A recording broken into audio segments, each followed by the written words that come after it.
14 भवन, माया का विस्तार, रामचरण या को भजिया कोयन उतर्यो पार।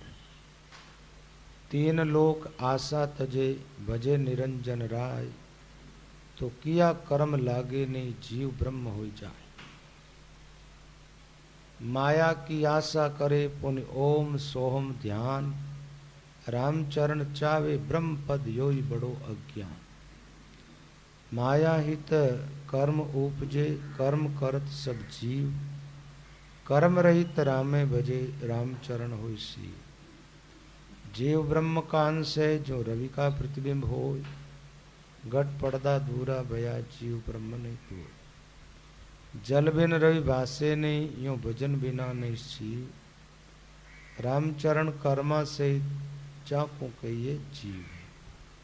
जैसे लोहा मैल संग कंचन कहन कोय, पारस परशा मल गया जीव ब्रह्म यूं हो। लोहा से कंचन भया ये पारस का उपकार, रामचरण भज राम को पाया ब्रह्म विचार। लोहा पारस को परस पलट कनक हो जाए, कनक परस पलटे नहीं जिकोट करे उपाय। रामचरण पारस परस कनक भया तज सार, दृष्टा लोचन रह गया निर्विकार आकार। लोहो जगत पारस ब्रह्म भजन सोई प्रसन्न, काम कुलक्षण कलंक गत भया निकेवल संत। दर्शा घटघट ब्रह्म एक बसता केवल राम, दूजो कोई दर्शे नहीं सबे राम की धाम। रामचरणम कहते कया कबीरे नाम, सकल शास्त्र सो दिया कल जो केवल राम। राम भजन आनंद पद दुख दीर्घ संसार, रामचरण दुख पर हरो सुख पद करो संचार। राम महाराज फरमाते 3 लोक 14 भवन, माया का विस्तार,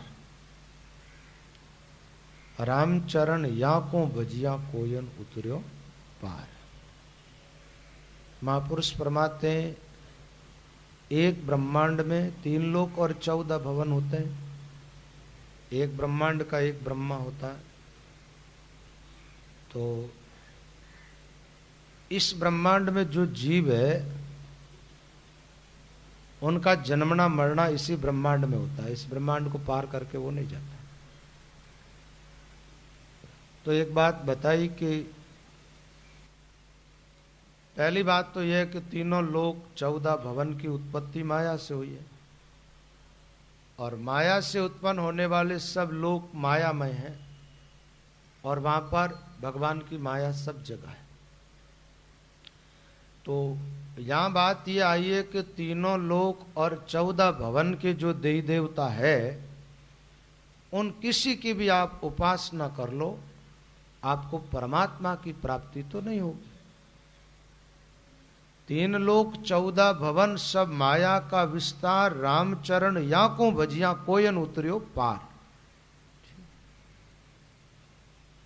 अब तीनों लोकों में जो देवता है वो सब के सब महाराज माया से उत्पन्न है। जितने शरीर है ना, चाहे वो देवताओं का हो, चाहे राक्षसों का हो, चाहे मनुष्यों का हो, सबका शरीर माया से बना। सब लोकों की रचना माया से हुई है। बिना माया कोई लोक बने नहीं, कोई शरीर बनता ही नहीं। ठीक है।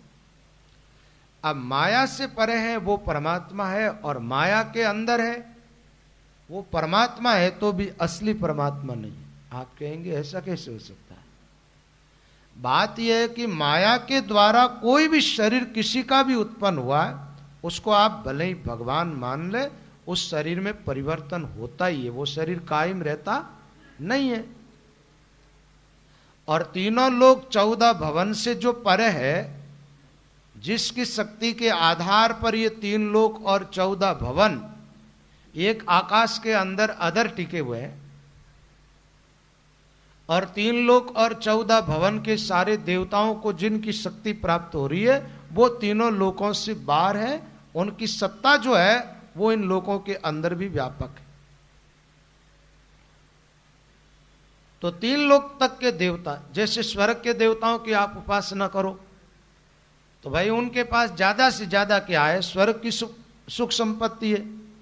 और वो भी किसी एक देवता की बपोती तो होती ही नहीं है ना, वो भी सब देवताओं की है।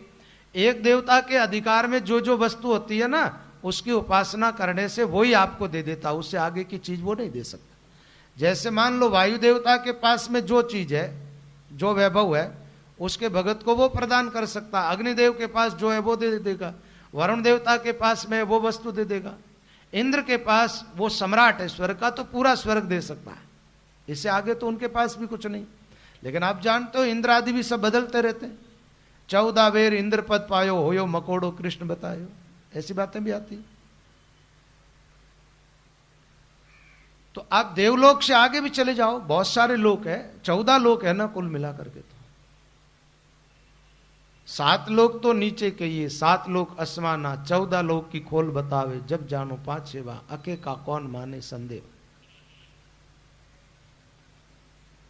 तो इन किसी भी लोक में जाओ, माया का ही जाल है, इस जाल से बाहर निकलने वाली बात कहीं नहीं है। तो महाराज फिर माया ही है, तो इस माया के लोक में ठीक है, नहीं यहां जन्मना है, मरना है। आपको पता है मौत कहां पर रहती है? माया के साथ मौत रहती है। काल कहां रहता है? माया के साथ में काल रहता है। अशांति माया के साथ में रहती है, बेचैनी माया के साथ में रहती है, दुख माया के साथ में रहता है। आपका जन्मना मरना ये सब माया के साथ होता है।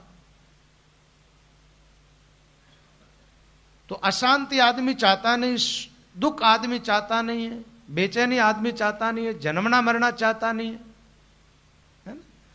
मौत को आदमी बिल्कुल ही नहीं चाहता है, और काल का नाम भी उसको अच्छा नहीं लगता है।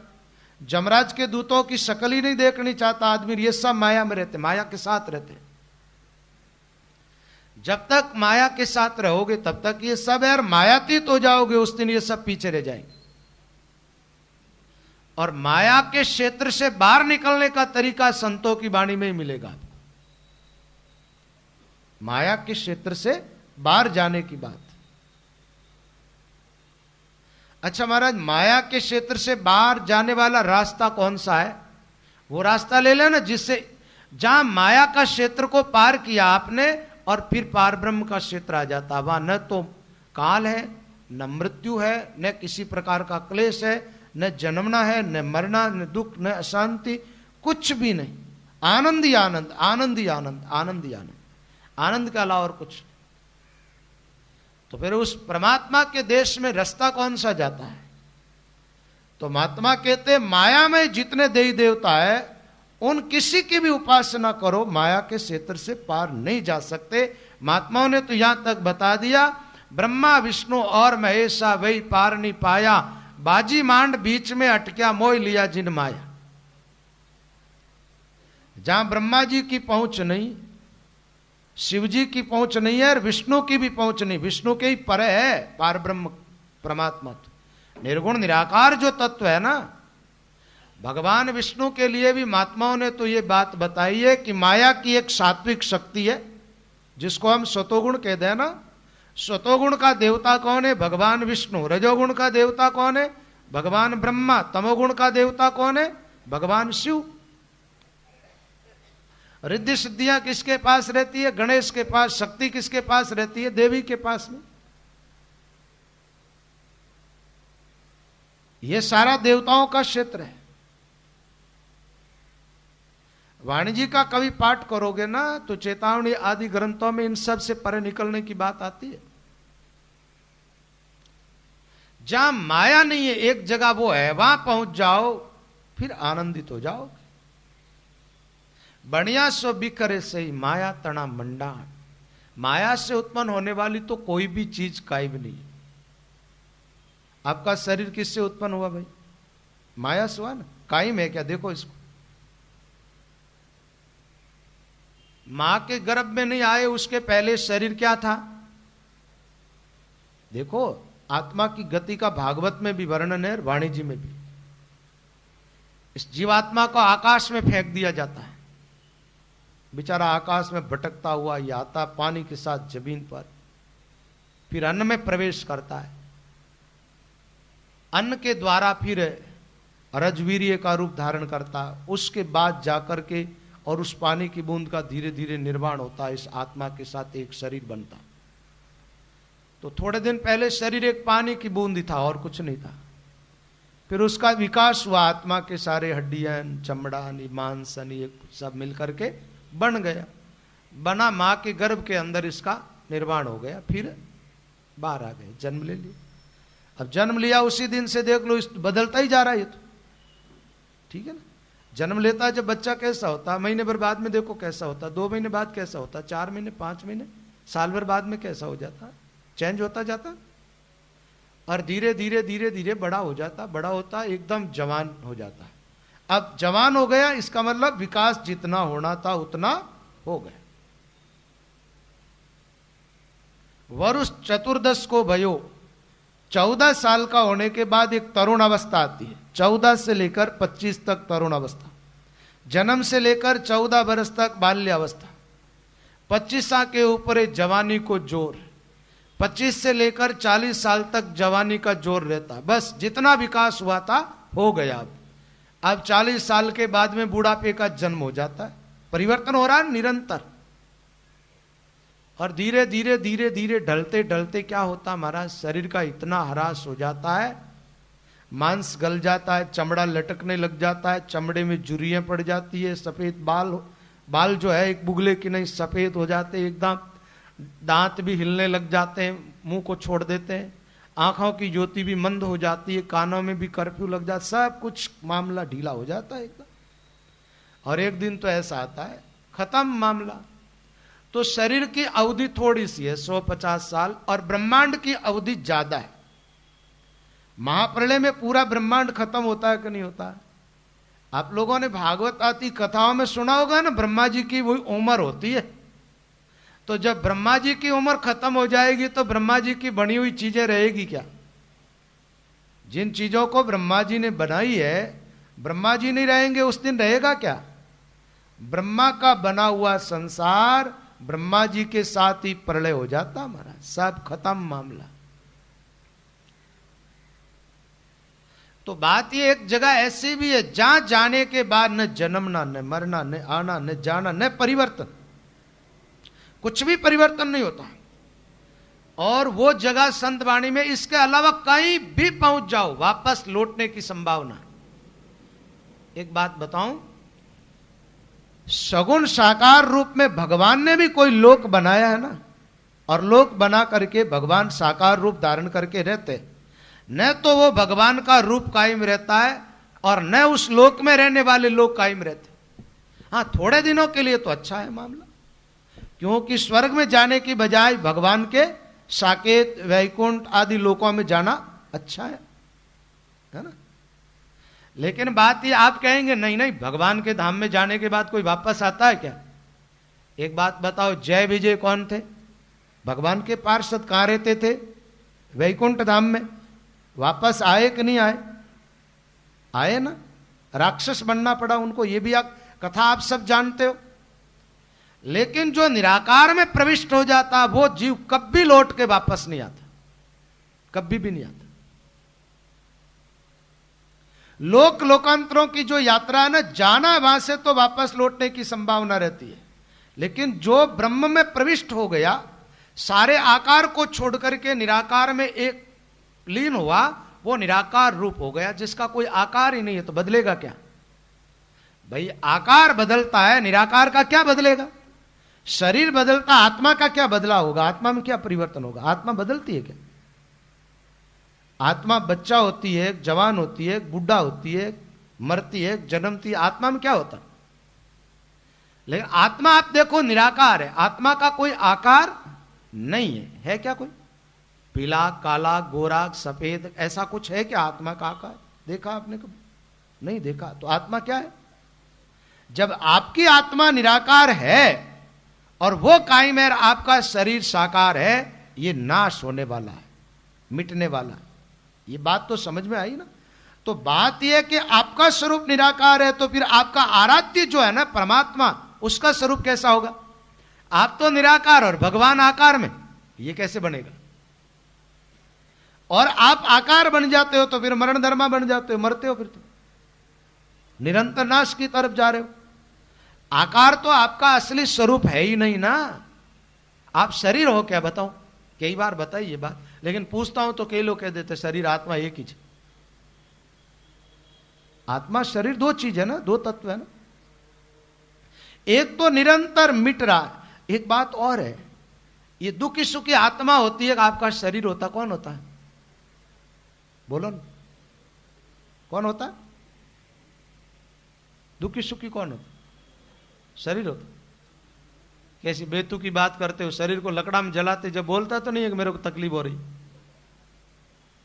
कौन होता दुखी सुखी? आत्मा कभी दुखी सुखी होती है कि आत्मा तो काट नहीं सकता, कोई जला नहीं सकता, बाल, आत्मा कोई चाटा ही नहीं लगता, आत्मा कैसे दुखी हो जाएगी बताओ आप? है मन, हाँ ये बात तो कुछ ठीक है। मन, इसका अनुभव बताऊं आपको। आप किसी का ऑपरेशन होता है तो बेहोश कर देते हैं ना, उस समय वो आदमी मरता है जिंदा है बताओ? जिंदा है ना, ऑपरेशन थिएटर में होता है जब जिंदा होता है, बेहोशी में होता है, आत्मा तो है ना अंदर। बताओ उसको दर्द हो रहा है क्या? शरीर को भी दर्द हो रहा है क्या? उस समय क्या नहीं होता बताओ आप? मन नहीं होता है, ठीक है। तो दुखी सुखी होना किसका धर्म है? मन का धर्म। मन किससे उत्पन्न है ये बताओ? मन की उत्पत्ति किससे है? मन कोई अविनाशी तो है नहीं, शाश्वत तो है नहीं। मन की उत्पत्ति माया से है। माया में उत्पन्न होने वाला मन दुखों सुखों का भोगता है, और परमात्मा में प्रवेश करते उस समय मन को साथ लेकर के कोई ब्रह्म में प्रविष्ट नहीं हो सकता। आप चाहते हो कि हम भगवान से मिल जाए, निर्गुण निराकार हम विलीन हो जाए, जिससे हमारा जन्म मृत्यु का अंत हो जाए, हमारी मोक्ष हो जाए, हम सदा के लिए आनंदित हो जाए, है ना। तो मन को साथ लेकर के तो वहां जा नहीं सकते आप, मन को साथ लेकर के वहां नहीं पहुंच सकते। मन वहां तक पहुंचेगा, मन आपको स्वर्ग में ले जा सकता है, बढ़िया से बढ़िया लोक में ले जा सकता है, अच्छे से अच्छे, लेकिन आपको भगवान में नहीं मिलने देता ही। आप परमात्मा में मिलना चाहते हो, मोक्ष चाहते हो, तो क्या करना पड़ेगा आपको? ये दुखी सुखी होने वाला पाप पुण्य में कौन लगाता है ये बात बताओ? मन लगाता। पाप पुण्य में मन लगाता है ना। और दुख सुख का भोगता भी मन, इसका मतलब पाप भी मन करता है, भोगता भी पाप का फल मन ही है। पुण्य भी मन करता है, पुण्य का फल भी भोगने में हेतु ही मन होता है। अब मन को साथ लेकर के आप मोक्ष में नहीं जा सकते, और सब जगह जा सकते। मनुष्य शरीर में आओगे, मन को साथ लेके आ जाओ।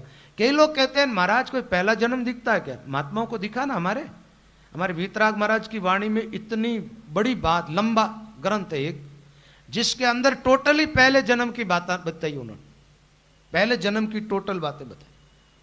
वो ध्यान करते करते ऐसे अपने आप में प्रविष्ट हुए महाराज, उनको पीछे के बहुत सारे जन्म उनको दिखाई देने लगे। तो दिखता क्यों? इसका कारण एक है कि मन तो वही है ना जो पहले जन्म में था, वही मन आज है, आज है वही मन अगले जन्म में रहता है।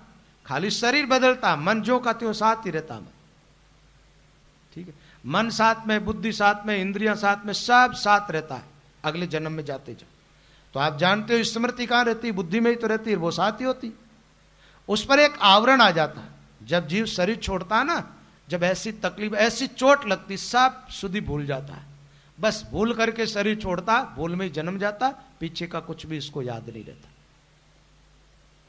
और पीछे का याद करने के लिए आप ध्यान में प्रविष्ट हो जाओ, ध्यान की गहराई में जाओ। ये बात मैं बताऊंगा आपको, साधना की बात बताऊंगा, जब आगे का भी दिख जाएगा और पीछे का भी। आगे क्या बनोगे अब जा करके ये भी पता चल जाएगा, कहां तक आपकी पहुंच हुई है ये भी मालूम पड़ेगा, आए कहां से थे ये भी पता चल जाएगा।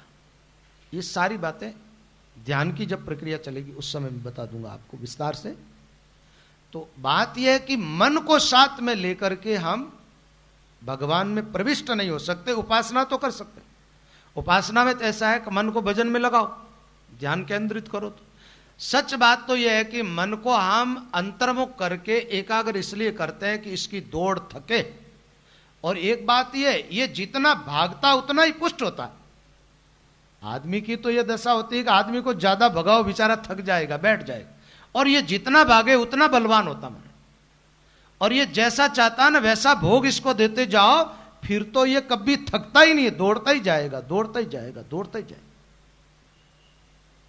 मन की दौड़ थके तो ये एकदम दुर्बल हो जाता है। कुछ चीजें ऐसी होती है ना, जवा सा घास होता है ना, बरसात बरसती है तो सूख जाता है और सूखे में हरा रहता है। उसका मामला उल्टा। गधा होता है ना, गधा, गधा महाराज जब हरी भरी घास होती है, अब सावन के अंदर एकदम दुबला हो जाएगा और जमीन पूरी सूख जाएगी ना, सूखी घास मिलेगी उसको खाने के लिए, जब हष्टपुष्ट हो जाएगी। ये मन भी साला गधे की नहीं है, ठीक है, गधे और जवा से की नहीं है। ये भागता है ना, भागता जो बलवान होता है। और फिर होता तो ऐसा है कि जब इंद्रियों के भोगों का त्याग करके अंतर्मुख हो जाते हैं ना, इस मनीराम को भोग नहीं मिलता तो फिर ये थकने लग जाता, दुबला हो जाता। मन को भोग कहां से मिलता? इंद्रियों के द्वारा। दुबला होता मन तो क्या करता, फिर भाग दौड़ ये कम करने लग जाता। कम करता करता ध्यान की एकदम गहराई में जाओ आप। देखो भजन साधन करते हैं ना अपन, जब कंठ स्थान में ध्यान लगाते तो मन अपने साथ में है ना, एक जगह वृत्ति केंद्रित की मनोवृत्ति है। हृदय में ध्यान लगाए तो भी मन यहां तक साथ में। नाभि में ध्यान लगा, नाड़ी नाड़ी में राम राम हो रहा, मन साथ में, ठीक। मेरुदंड से शब्द चढ़ रहा है, मन साथ में। त्रिकुटी में भी मन साथ में। त्रिकुटी से जैसे आगे निकलते मन या पीछे रह जाता है। जब मन को आप पीछे छोड़ देते हो और आप आगे निकलते हो तो आप परमात्मा में प्रवेश कर जाते हो और मन माया से उत्पन्न माया के अंदर ही रह जाता। तो मन को छोड़ करके भगवान से मिलना पड़ता है। एक बात बताओ, जैसे कोई लड़की लड़के का विवाह होता है ना, शादी होती है ना, तो शादी होवे जीते तो बराती सगड़ा ही साथ रहे। अब बात तो मानो नहीं आप, शादी हो गई। अब शादी होने के बाद में दूल्हा अपनी पत्नी को लेकर के गया, अब वो अपने रूम में मिलेंगे, उस समय कोई बराती उनके साथ में रहेगा क्या कि एक दो को साथ लेके जाएगा? नहीं हो सकता ऐसा। तो मामला यह है कि जब तक साधन करोगे जब तक तो साधन सामग्री साथ में रहेगी, लेकिन साधनातीत तत्व जो परमात्मा, उस परमात्मा में प्रवेश पाओगे उस समय साधन पूरा का पूरा पीछे छूट जाएगा। मन, अभी तो कहते हैं ना, मन लगाओ भगवान में, बुद्धि लगाओ भगवान में, फिर न रहेगा मन न रहेगी बुद्धि। उस दिन आप मिल जाओगे किसमें? परमात्मा में। और परमात्मा में मिल गए फिर जन्म मृत्यु का आपके हमेशा के लिए अंत हो जाएगा, हमेशा के। और 14 लोक तक, कई लोग लोकांतरों की बात करते हैं, इस लोक से महात्मा लोग जाते हैं, अमुक लोक के अंदर उनका बदावना होता है, उनकी महिमा होती है। समझ लो आवागमन मिटी नहीं है। अभी जा रहे हैं तो वो तो शरीर को लेके जा रहे हैं ना, बिना शरीर बिना मन बिना बुद्धि आदमी जाएगा कैसे कहीं? मोक्ष होती परमात्मा में विलीन होते हो, जब आना जाना थोड़ा ही होता। वो तत्व जहां है भाई, आकार सब छोड़ के निराकार में प्रवेश पा जाना। लोक लोकांतरों की यात्रा हो रही है, जब तक समझ लो अभी लौट के वापस आना पड़ेगा। कैसे भी ऊंचे लोक में चले जाओ आप, कितने भी ऊंचे। और साधना के अंदर जितनी जो चमत्कारी घटनाएं घटित होती है, उन सारे चमत्कारों से बाहर निकलना पड़ेगा। सब चमत्कार माया में होता। आप कहते हो भीतर प्रकाश दिखता, प्रकाश तो बाहर कौन सा नहीं दिखता? तुम सूर्य का प्रकाश क्या कम है क्या? चंद्रमा का प्रकाश क्या कम है क्या? ऐसा ही तो तुम्हें दिखता होगा। तो जो प्रकाश दिखता है वो भी एक माया है। क्या है? माया। और कोई कमल आदि जैसे कुछ अलौकिक घटनाएं घटित होती है, जो साधना में ध्यान के टाइम में बताऊंगा आपको। वो सारी घटनाएं किस में घटित होती है? माया में तो होती है। एक स्थूल माया होती है, एक सूक्ष्म माया होती है। और सूक्ष्म माया तो स्थूल से ज्यादा बलवान होती। जीव के बंधन का कारण सूक्ष्म माया ज्यादा होती है स्थूल की बजाय। स्थूल को छोड़ना बहुत सरल काम है, सूक्ष्म को छोड़ना सरल नहीं है। एक बात है कि बाहर के संसार को छोड़ना बहुत सरल है, लेकिन मन से संसार को निकालना बड़ा कठिन काम।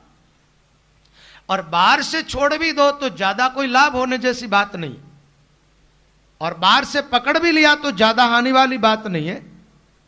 भीतर से त्याग दिया तो बहुत बड़ा लाभ होगा, और भीतर से संसार को पकड़ लिया बड़ी भारी हानि होगी। हानि तो यही है, जन्म मृत्यु के भाव में चलते रहो बस।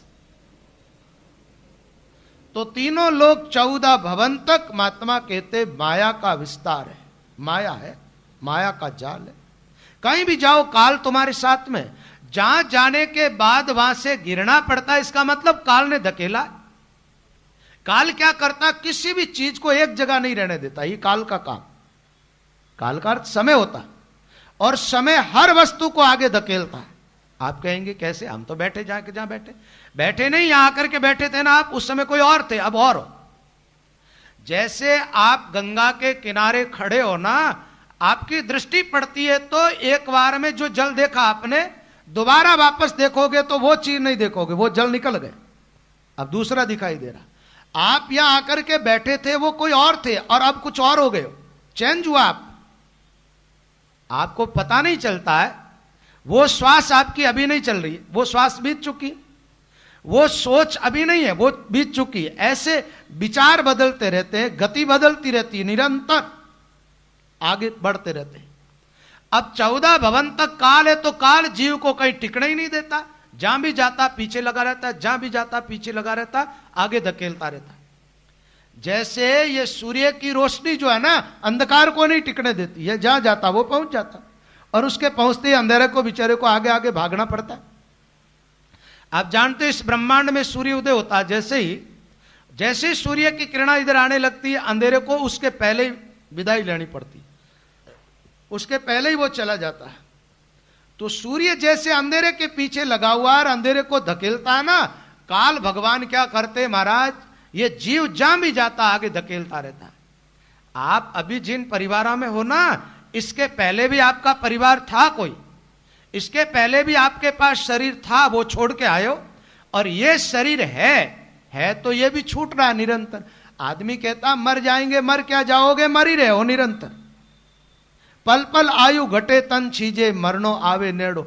अंतिम श्वास को हम मरना कहते, ताकि मर तो रही है ना। आपका बचपन मर चुका है, लाख प्रयास करो अपने बचपन को नहीं लौटा सकते आप, मर गया, वो खत्म हो गया, वो आयु चली गई। कई लोगों की जवानी चली गई, लाखों उपाय कर ले, लौटा नहीं सकते उसको।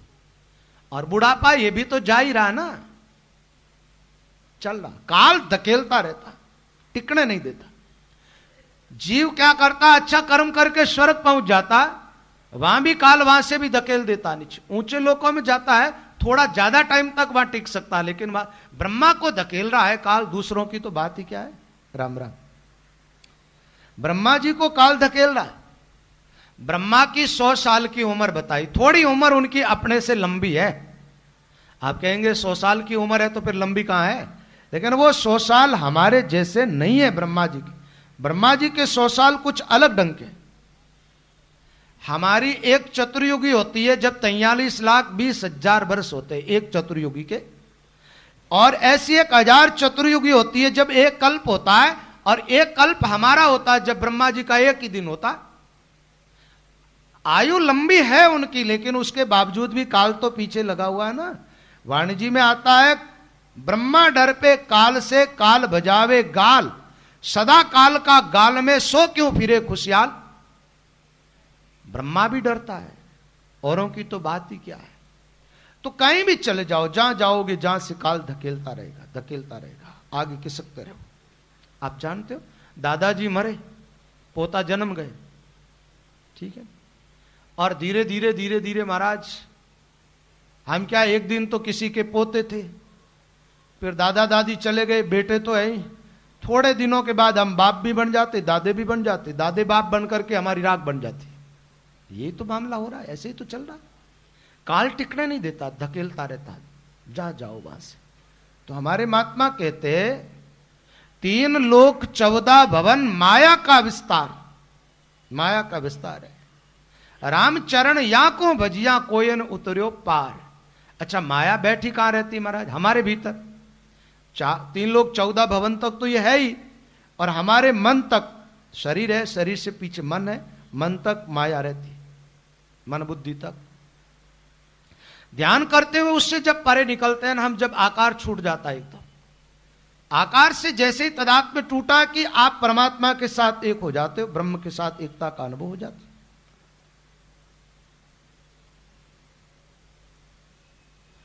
एक बात बताओ, 3 लोक 14 भवन की भी तो सीमा होगी। ये धरती है ना, इस धरती की सीमा है कि नहीं, ये बताओ, बताओ, सीमा तो होगा ना इसकी, कि भाई धरती यहां तक। धरती की एक सीमा होती है, आकाश की कोई सीमा है क्या? आकाश निराकार है और धरती का आकार है, तो जितने नक्षत्र है ना वो सब किसके अंदर रहते? ये धरती जो है, ऐसे ऐसे और भी कई पिंड है जो आकाश के अंदर ही रहते हैं, और ये भी इनकी अवधि आने पर खत्म होते हैं, ये भी रहते नहीं, स्थिर नहीं है। महाप्रलय के अंदर धरती खत्म हो जाती है पूरी की पूरी। महाप्रलय होता है जब क्या होता है, आग जो होती है ना वो 4 प्रकार की होती है, 4 प्रकार की आग। एक आग तो वो आग है जिसके ऊपर पानी डालो आग को बुझा देता है, क्योंकि आग कम है, पानी की प्रधानता ज्यादा है, जहां आग खत्म हो जाती।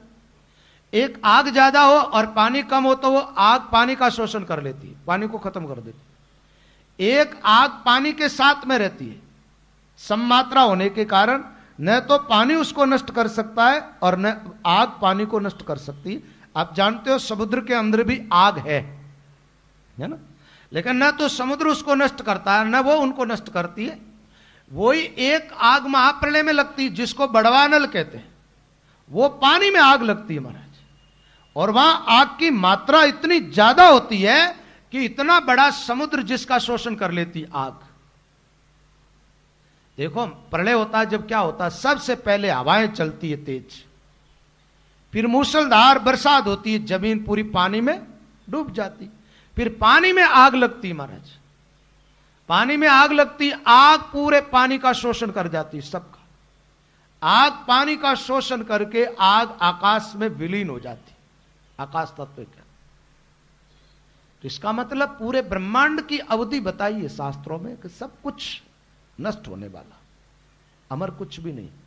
मन जहां तक पहुंच रहा है, आंख जहां तक पहुंच रही है, देखने सुनने समझने में जो चीजें आती, कायम कुछ भी नहीं है। परिवर्तन तो होता ही रहता है इसमें।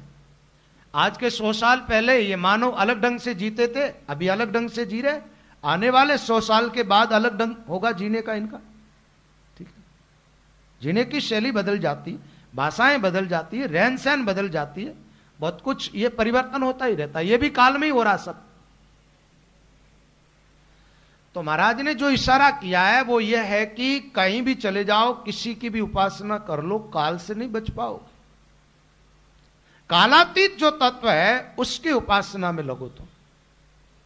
आकार छोड़ के निराकार की तरफ चलो, वहां काल नहीं है। और इसको समझने के लिए सबसे बढ़िया अपनी आत्मा उदाहरण है। जितने शरीर हमने धारण किए काल ने सबको मिटा दिया, लेकिन काल अभी तक आत्मा को नहीं मिटा पाया। और आज पहले आत्मा को काल मिटा देता तो आज हम होते कैसे? आत्मा थी इसलिए तो हम है ना, आत्मा नहीं रहे तो हम कैसे रहे? एक बात बताऊं, आप अपने आप को आत्मा के रूप में मानते हो ना, तो आज पहले आपकी मृत्यु कभी हुई नहीं, क्योंकि माया से उत्पन्न जो चीजें हैं उनको काल खाता है, काल का प्रभाव उन पर रहता है। आत्मा तो ईश्वर का अंश होने के कारण ईश्वर के जैसा ही है, इसलिए वो काल की पकड़ में ही नहीं आता है ना। भाई औजार है आपके पास बढ़िया से बढ़िया, तो बारीक से बारीक वस्तु को वो पकड़ सकता है, लेकिन जिसका कोई आकार ही नहीं उसको औजार पकड़ेगा क्या? एक बात बताओ, शरीर कितना भी छोटा हो उसको आप देख सकते हैं। मच्छर से बहुत जीव ऐसे होते हैं जो बहुत छोटे छोटे होते हैं, लेकिन ऐसे यंत्र है जिसके द्वारा उन कीटाणुओं को, उन जीवों को भी देखा जा सकता है। लेकिन एक बात बताओ, ऐसा कोई यंत्र वैज्ञानिक लोगों ने आज पहले पैदा किया या बनाया क्या जिसके द्वारा आपकी आत्मा को देखा जा सके? ऐसा है क्या? क्योंकि आत्मा का कोई आकार ही नहीं है। आज पहले ऐसी कोई चीज बनी नहीं है, आगे होगा भी नहीं कि जिसके द्वारा आत्मा को देखा जाए, क्योंकि देखने में आने वाली वो वस्तु है ही नहीं, वो तो केवल अनुभव का विषय। कई लोग कहते हैं ना, बोले महाराज मैं भजन कर रही हो तो मैंने एकदम भगवान दिख गया। मैंने कहा वो तो आंखों से देखने की चीज है ही नहीं, कैसे दिख गई आपको? थोड़ा सा दिखा था, थोड़ा सा। मैंने कहा थोड़ा तो वो किसी को मिलता ही नहीं, वो तो मिलता है तो पूरा ही मिलता है, अधूरा मिलना तो उनमें है नहीं। थोड़ी कम ज्यादा तो माया मिलती है, वो कोई माया में ही घटना घटित हुई होगी, या तुम्हारे मन की कोई कल्पना होगी, तुमने अपने ही मन की कल्पना को देखा होगा। जैसे रात में सोते सोते तुम सपना देख लेते हो, ठीक है ना, ऐसे कोई ध्यान में गए होंगे और कुछ दिख गया होगा। परमात्मा देखने में आने वाली वस्तु नहीं है, वो तो अनुभव का विषय। एक बात बताओ, आत्मा का अनुभव तो किया जा सकता है, आत्म तत्व है, लेकिन देखा जा सकता है क्या? तो जब तुम्हारी आत्मा को भी तुम नहीं देख सकते, परमात्मा कैसे देख लो? अपने बनाए हुए भगवान को अपन देख सकते, उसमें अपन स्वतंत्र है, उनको अपन देख सकते। लेकिन भगवान जो अपनी महिमा में प्रतिष्ठित है निर्गुण निराकार के रूप में, वो दिखाई नहीं देता था। और वहां काल भी नहीं है। तो पहले तो ये पक्का निर्णय कर लो सत्संग में बैठ करके कि हम जो बैठे हैं ना, वो ये शरीर हमारा स्वरूप है ही नहीं, ये तो काल का चारा है, खारा का। एक बात बताऊं, कैसा भी कोई सिद्ध महापुरुष हुआ, शरीर सबका मिट गया, किसी का भी नहीं। इसका मतलब सबके शरीरों को किसने मिटाया? काल ने मिटाया। ऐसा कोई महापुरुष हुआ क्या कि जिसका शरीर बदला ही ना हो? भगवान के शरीर जो तेजपुंज में होते हैं वो बातें अलग होती है, ताकि तो किसी का शरीर ऐसा है ही नहीं, शरीर सब बदल रहे और मिट जाते सारे शरीर। भगवान का जो शरीर होता है उसमें एक अलौकिकता तो होती है कि परिवर्तन नहीं होता है, लेकिन यह तो पक्का होता है कि शरीर वो भी रहता नहीं। वो भी परमात्मा की एक अलौकिक शक्ति है, शक्ति का स्वरूप है, देवी का। एक बात बताओ, ऐसी बात नहीं होती ना, तो महाभारत की कथा आप लोगों ने कई बार सुनी होगा, नहीं तो देखा तो है, और गीता तो पढ़ते ही हो ना, करीब करीब लोग गीता पाठक तो हो ही, क्योंकि हमारे हिंदू धर्म के अंदर गीता का बड़ा महत्व है, बड़ा अद्भुत ग्रंथ है गीता। उसमें एक बात आती है, भगवान ने 10वें अध्याय के अंदर अपनी विभूति योग का वर्णन किया वहां पर, और विभूतियों में क्या बताया? इस सब मैं हूं, सब में मेरी सत्ता है, मुझसे जुदा कुछ भी नहीं। अर्जुन ने सोचा सब में तुम हो तो तुम तो मेरे सामने खड़े खड़े बातें कर रहे हो, ठीक है ना? इंद्र में भी मैं हूं, चंद्रमा में मैं हूं, सूर्य में भी मैं हूं, सब में मैं ही मैं हूं, ऐसा बोल रहे भगवान। और जो जो बढ़िया चीज है सब में मैं ही हूं। आप हो तो अर्जुन ने कहा ऐसा आप जो अपना व्यापक स्वरूप बता रहे हो ना, विराट स्वरूप, मैं उसका दर्शन करना चाहता हूं। भगवान ने मना कर दिया, बोले उसका दर्शन तो मैं नहीं करा सकता। बोले क्यों? बोले वो तो इन आंखों की पकड़ में आता ही नहीं, ये आंख उनको देख ही नहीं सकती। ऐसा बताया कि नहीं बताया? अब अर्जुन के सामने कृष्ण खड़े, अर्जुन कहता है प्रभु तुम्हारे वास्तविक स्वरूप का मैं दर्शन करने चाहता। भगवान नट गए, मना कर दिया उन्होंने, मेरे वास्तविक स्वरूप का दर्शन नहीं कर सकता। इसका मतलब सामने है वो क्या है? भगवान कहते हैं ये मेरा वास्तविक स्वरूप नहीं है, ये तो मैंने धारण किया कुछ काम करने के लिए, और इसको मैं छोड़ दूंगा एक दिन, ये कायम रहने वाला नहीं है। जो कायम रहने वाला मेरा स्वरूप है, जो अनंत युग बीत गए, अनंत युग बीतेंगे, लेकिन ज्यों का त्यों जो स्वरूप रहेगा मेरा, और वो स्वरूप सीमित नहीं है, विराट स्वरूप। विराट का मतलब क्या होता है? सीमा रहित, महान हो, उसको विराट कहते हैं। विराट का अर्थ बड़ा होता है, महान।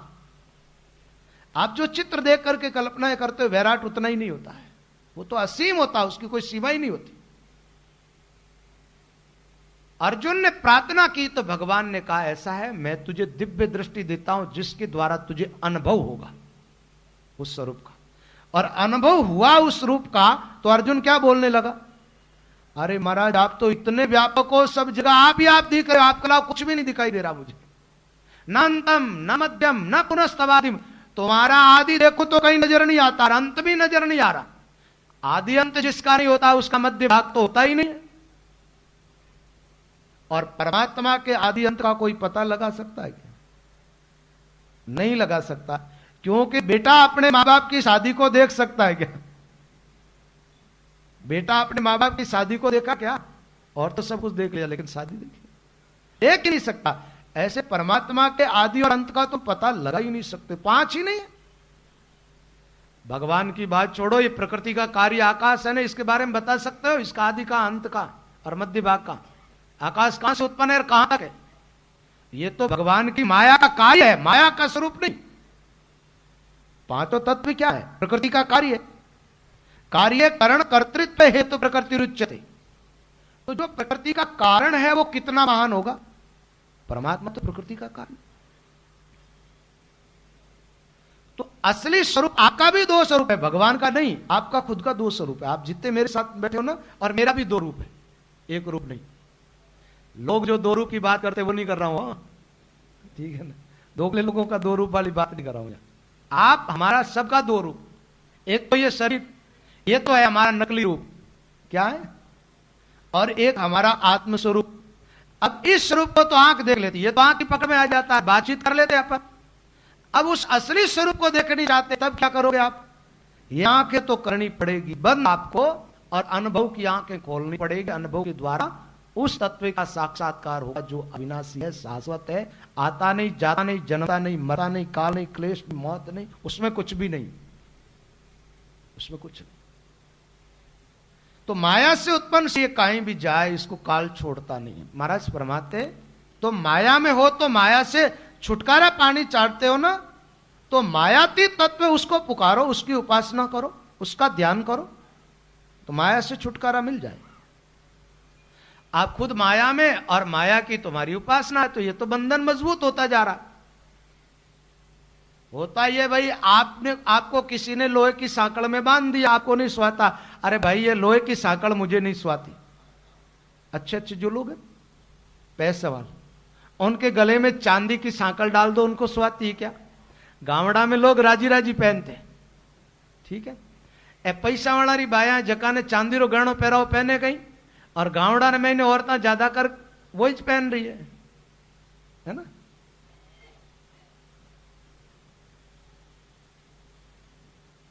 तो जो नकली चीज होती है ना, असलियत सामने आने के बाद असली चीज मिल रही हो तो वो नकली का आदर क्यों करेगा? सांकल की बात बता रहा था, कुछ बात दिमाग से निकल गई। लोहे की और सोने की दो सांकल है। तो एक आदमी को लोहे की सांकल से बांध रखा। अरे भले लोग, मैं कोई साधारण आदमी तो हूं नहीं, ये लोहे की सांकलें तो खोल दो मेरी। तो फिर अरे सोने की सांकल से भले ही बांध डालो। अब बांध दिया सोने की सांकल से तो भी हलचल तो नहीं सकता ना, स्वतंत्रता तो खत्म है ना। चाहे सांकल सोने की और चाहे लोहे की, आपकी स्वतंत्रता खत्म कर देती वो। बंधन तो बंधन ही है। ऐसे ही ऊंचे लोकों में जाना क्या है? सोने की सांकल के बंधन को स्वीकार करना। नीचे लोकों में जाना क्या है? लोहे की सांकलों को बंधन स्वीकार करना। दोनों तरफ बंधन ही बंधन। ऊपर थोड़ा सुख सुविधाएं है लेकिन है बंधन, नीचे परेशानियां है बंधन का बंधन। ऊपर नीचे कहीं नहीं जाकर के और परमात्मा में विलीन हो जाए।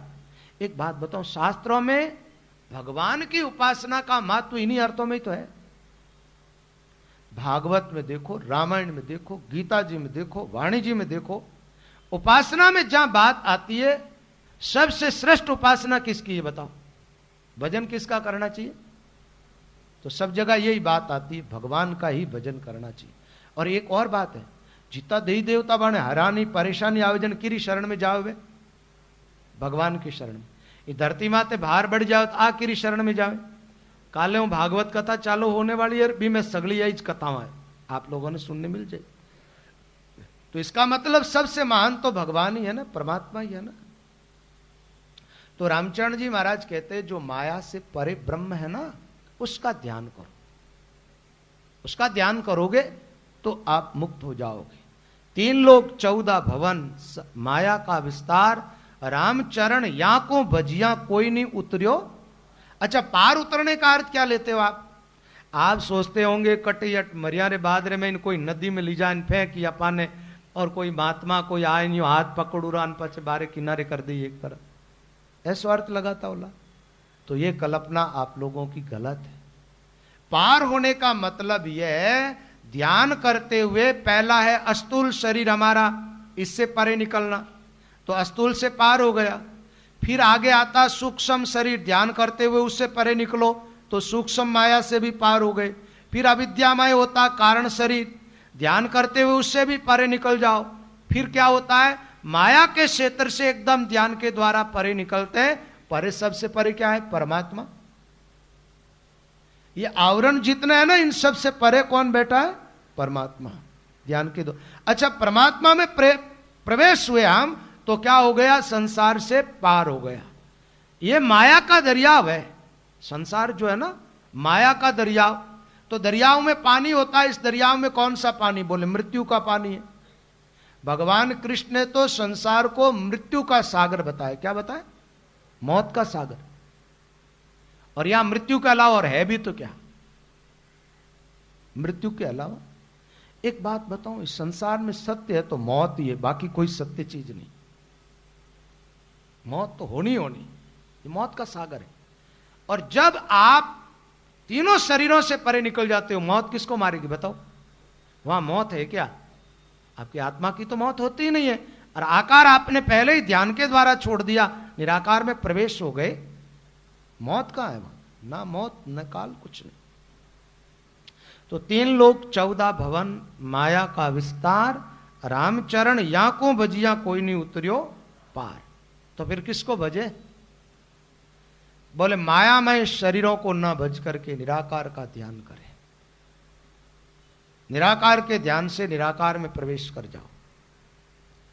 3 लोग माया तजे, भजे निरंजन राय, तो किया कर्म लागे नहीं, जीव ब्रह्म हो जाए।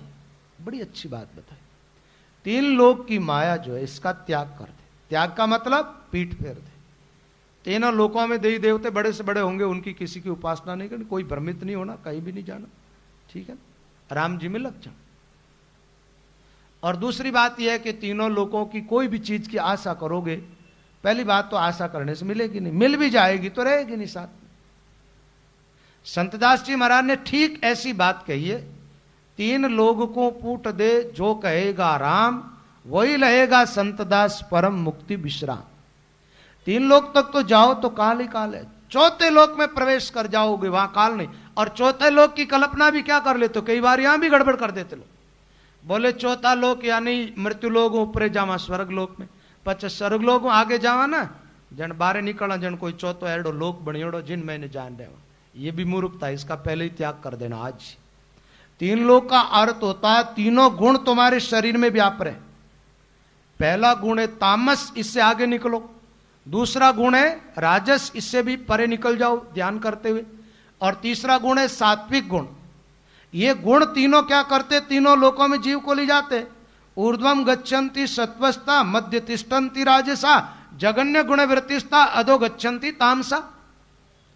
सतोगुण स्वर्ग में ले जाएगा, रजोगुण मृत्युलोक में लाएगा, तमोगुण नरक की तरफ ले जाएगा। ये 3 लोक हो गए ना। अब 3 गुणों से आप परे निकले ध्यान करते करते, तो 3 गुणों से परे कौन है बताओ आप? भाई प्रकृति का कार्य गुण छूट जाता है तो परे तो परमात्मा है ना। तो 4था लोक शब्द तो एक नाम मात्र ही है और कुछ नहीं, फिर परमात्मा ही है 4था। जिस परमात्मा में प्रवेश कर जाओ, वापस आना जाना नहीं। लोक में जाओगे तो आओ।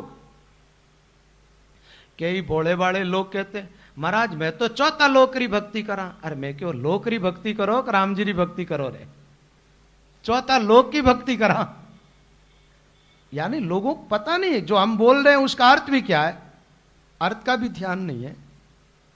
वो अपने आप को मानते तो बड़े सिद्धि है। 4थे लोक की भक्ति नहीं होती, भक्ति तो परमात्मा की होती है। लेकिन भक्ति की अंतिम जो स्थिति होती है, अंतिम आखिर, वैसे देखा जाए भक्ति के अंग है 9। कितना? 9। और 10ता भक्ति जो संत वाणी के अंदर आती है, रामचंद्र जी महाराज की वाणी में भी है, 10ता का जहां वर्णन आता वह परमात्मा के साथ एकता की बात आ जाती है। जीव और ब्रह्म 2 नहीं। केवल्य का मतलब क्या होता है? एक। केवल्य यानी एक, अपना स्वरूप परमात्मा में विलीन हो जाए, परमात्मा रह जाए, अपना अस्तित्व खत्म हो जाए, उसको कहते केवल्य पद। उसी को गीता के अंदर पराभक्ति का ब्रह्मभूत प्रसन्नात्मा न सोचती न कांक्षति समय सर्वेषु भूतेषु मद भक्तिम लभते पराम। भगवान कहते हैं मेरी पराभक्ति को जो प्राप्त हो जाता है ना, वो कैसा होता? ब्रह्मभूत हो जाता। ब्रह्मभूत का मतलब समझते हो? जैसे अभी आप पंचभूत हो, ये पंचभौतिक शरीर को धारण करा। ब्रह्मभूत का मतलब रहता है ब्रह्माकार हो जाए, ब्रह्म विलीन हो जाए, ब्रह्म हो जाए जीव। जैसे वाणी जी का एक शब्द है, साधु ऐसे विचरे जगमाई, नीर विषय जैसे मीन रहावे, नीरम खावत नीरम पीवत, नीरई में मल मूत्र करावे, नीर आधार रहे निश्वासर नीर सुनहरी हुआ मर जावे।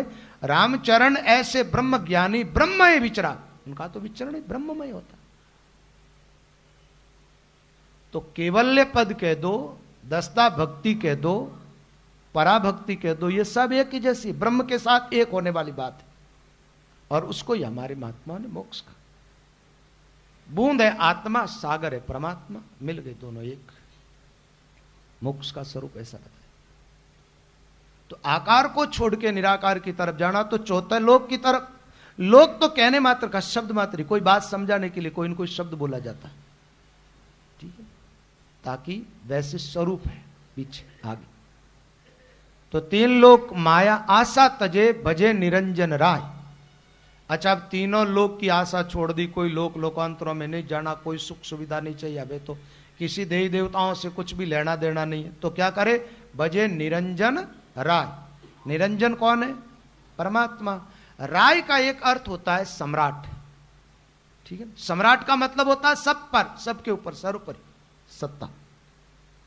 तो सर्वोपरि सत्ता किसकी है? निरंजन निराकार परमात्मा की। एक बात है, 2400 अवतार उसकी शक्ति से हुए और वापस 2400 ही उलट के उसी में समाये, वो ज्यों का त्यों।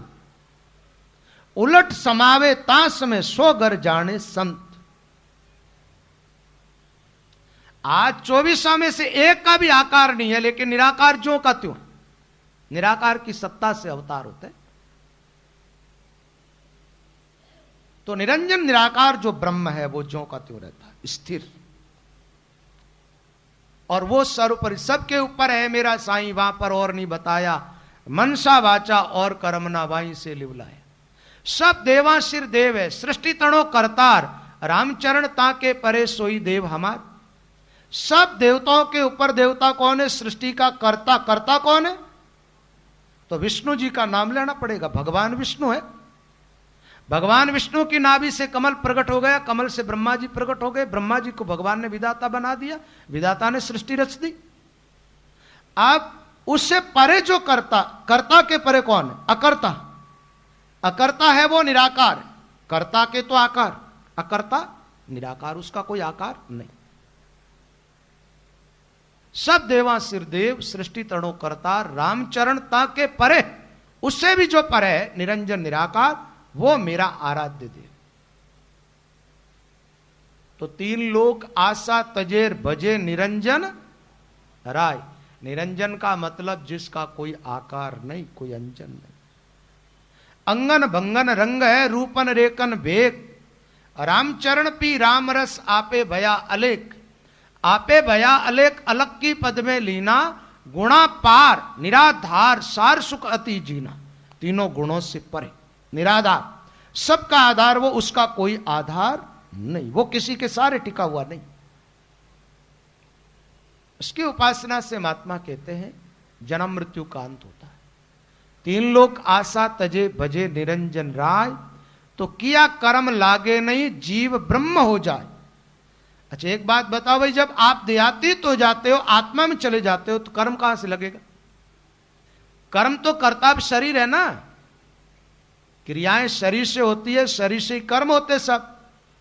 तो शरीर के क्षेत्र में सारे कर्म है, क्रियाएं भी यहां है, और जहां क्रिया है वहां कर्म है। जहां अहंता ममता क्रिया ये सारी चीजें है ना, वहां सारे कर्म होते हैं।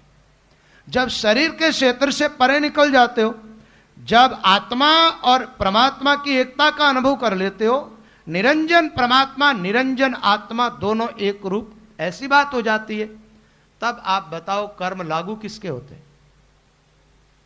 ऐसा ज्ञान जिसको होता है ना, उसी के लिए गीता में और संत वाणी में आता है उनके कर्म लागू नहीं होता।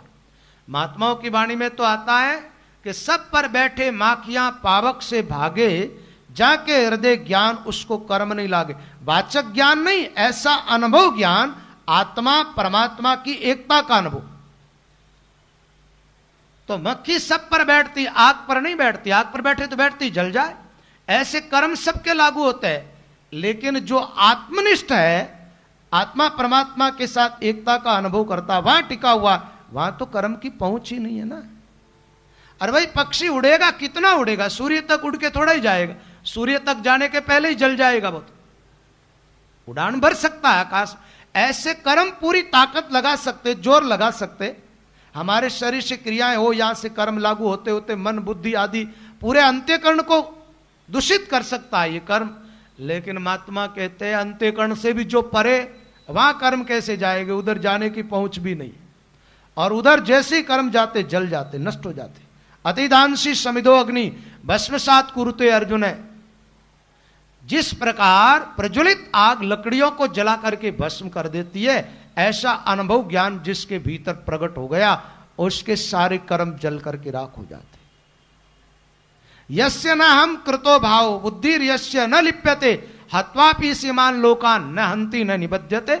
अर्जुन को समझाते हुए कृष्ण कहते हैं, अर्जुन आत्मनिष्ठ हो जाओ, तुम देह के क्षेत्र से परे निकल जाओ और जीत और पराजय इन दोनों को सम समझते हुए युद्ध करो। तुम कर्तृत्व भाव से परे निकल करके और युद्ध लड़ोगे तो तुम सबको मार करके भी किसी को नहीं मारोगे, कोई कर्म तुम्हारी लागू नहीं होगा। आपको पता ही है अर्जुन ने पहले शस्त्र डाल दिया था, मैं लड़ाई नहीं करूंगा, ये राज्य सुख संपत्ति के लिए लोगों को मैं नहीं मार सकता। भगवान ने उसको समझाया, समझाने के बाद अर्जुन ने युद्ध किया कि नहीं किया? और जिनको मारने के लिए मना कर रहा था सबको मारना पड़ा उसको। अर्जुन को कर्म लागू हुए कि नहीं हुए? नहीं हुए, क्योंकि युक्ति कृष्ण ने ऐसी बता दी थी जहां कर्म लागू होते ही नहीं। ऐसी जगह अर्जुन को ले गए कृष्ण, लोगों की नजर में तो कहीं नहीं गए, वो रथ पे खड़े, लेकिन कृष्ण का उपदेश ने यह काम किया, अर्जुन वहां पहुंच चुका है जहां पर कर्म कोई पहुंचता ही नहीं, कर्म की पहुंच ही नहीं है, इसलिए वो करता हुआ भी अकर्ता कहलाए। जनक आदि सम्राट हुए, राज्य करते हुए भी महाराज विदयी कहला गए, तो उनके पास यही तो ज्ञान था, ये जो महात्मा लोग बताते। तो माया की उपासना छोड़ करके 3 लोग माया तजे भजे निरंजन राय, तो किया कर्म लागे नहीं जीव ब्रह्म हो जाय। माया हित कर्म उपजे कर्म करत सब जीव, कर्म रहित रामे भजे रामचरण हो शिव। माया से कर्मों की उत्पत्ति होती है, कर्म करने वाले सब जीव होते हैं, और कर्मों का क्षेत्रना है जैसे शरीर, शरीर से सारे कर्म होते हैं। आत्मा में पहुंच जाओ, वहां कोई कर्म नहीं, आत्मा कुछ भी करती धरती नहीं।